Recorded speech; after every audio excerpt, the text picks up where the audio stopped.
rallyfm.net. Yeah, Steve Perez will be in action this next weekend. He's decided all he wants to do is entertain the crowd. Well, he will be doing next weekend as well, because he'll be out in his ex-Marcus Grimham Focus WRC 07 at his own sponsored event back in England. The clump of the chicane, very neatly done, Mr. Warren. He took that with great respect this time, you notice, because last time, not only did he knock the chicane barrier over, he also did a drive shaft in the process.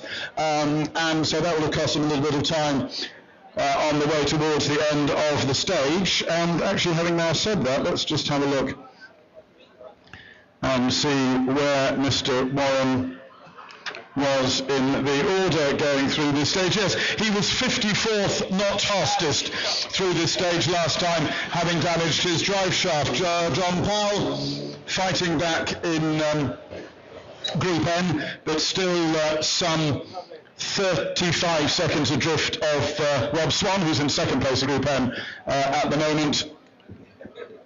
Have we ever found out what John Powell's problem was last night? I should have got the kids to ask him why he had a problem last night. We'll find that out when we get to Bushy Park.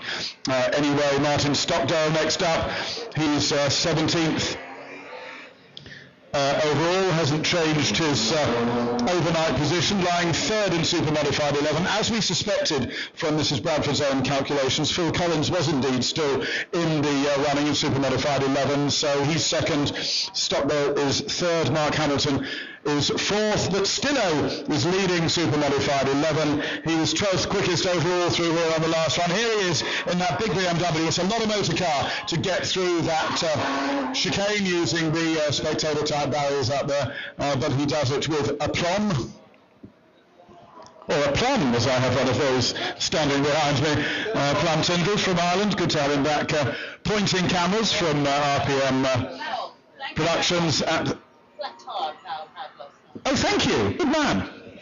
We get the answer to that question. But okay, John Powell had a flat tyre last night. That was why he was creeping through one of the Canefield stages. There is Mr. Collins, who's got horribly tidy today. I'm rather upset about that. Although I think some of the tarmac over here is a little bit easier to be tidy on than the tarmac in the north of the island.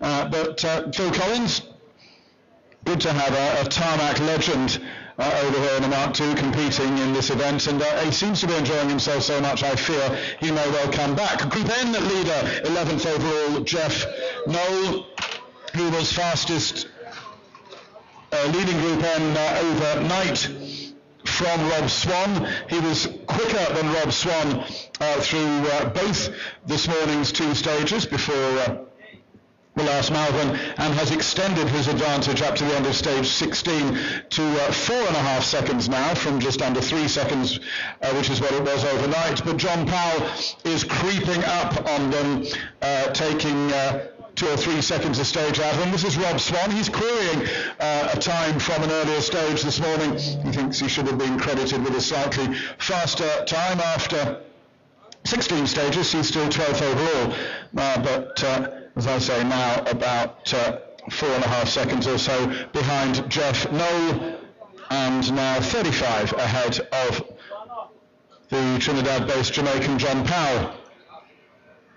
James Betts looking over his shoulder to see where the rest of Super Modified 9 are. However, it does look rather as though it may be going his way in the ex-Neil Barnard Oval course, 16th overall, and he's setting times just outside the top 20. Hi.